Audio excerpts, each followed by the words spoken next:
കഴിഞ്ഞ ദിവസം മലയാളി പ്രേക്ഷകർ മുഴുവൻ ഞെട്ടിയത് ഒരു ഞെട്ടിക്കുന്ന വാർത്ത കേട്ടു തന്നെയാണ്. കോൺഫിഡന്റ് ഗ്രൂപ്പിന്റെ ചെയർമാനായ CJ റോയ് അന്തരിച്ചു എന്ന വാർത്ത. അദ്ദേഹം സ്വയമേ തന്റെ തോക്കുപയോഗിച്ച് ബാംഗ്ലൂരിലെ ഒരു ഓഫീസിൽ വെച്ച് സ്വയമേ ആത്മഹത്യ ചെയ്തു എന്ന വാർത്തയാണ് പുറത്തു വന്നത്. വാർത്ത കണ്ട മലയാളികൾ ആദ്യമൊന്ന് ആരും തന്നെ വിശ്വസിക്കാൻ സമയമെടുത്തു കാണും. കാരണം CJ റോയെ പോലുള്ള സമ്പന്നനും ഇത്രയുമധികം ആരാധകരുമുള്ള ഒരു മനുഷ്യൻ എന്തിന് ആത്മഹത്യ ചെയ്തു? ഇതൊരു വലിയൊരു ചോദ്യം തന്നെയാണ്. ആരും തന്നെ ആത്മഹത്യയാണെന്ന് വിശ്വസിക്കുന്നില്ല.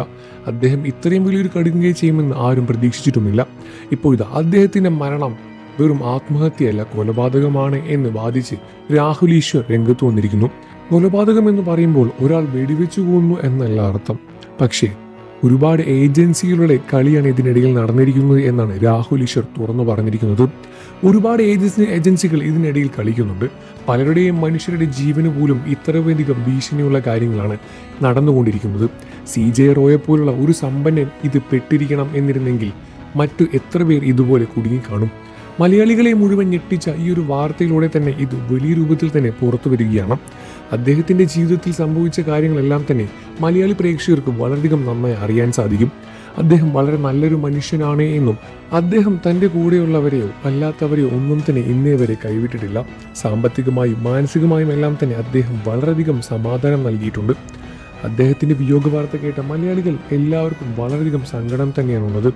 അതുമാത്രമല്ല, അദ്ദേഹം ഇതുപോലൊരു കടുങ്കൈ ചെയ്യുമെന്നും ആരും പ്രതീക്ഷിച്ചിരുന്നില്ല. ഇത്രയുമധികം സമ്പത്തും ഇത്രയുമധികം ആരാധകരും പ്രശസ്തിയുമുള്ള അയാൾ ആത്മഹത്യ ചെയ്യണം എന്നിരുന്നെങ്കിൽ എത്രമധികം മാനസികമായ സമ്മർദ്ദത്തിലൂടെ കടന്നുപോയിട്ടുണ്ടാകുമെന്ന് ചിന്തിച്ചാൽ മനസ്സിലാകുന്ന കാര്യം തന്നെയാണ്. അദ്ദേഹത്തിന്റെ മരണത്തിലെ ദുരൂഹതയെപ്പറ്റി ഇനിയും വാർത്തകൾ പുറത്തു വന്നുകൊണ്ടിരിക്കുകയാണ്.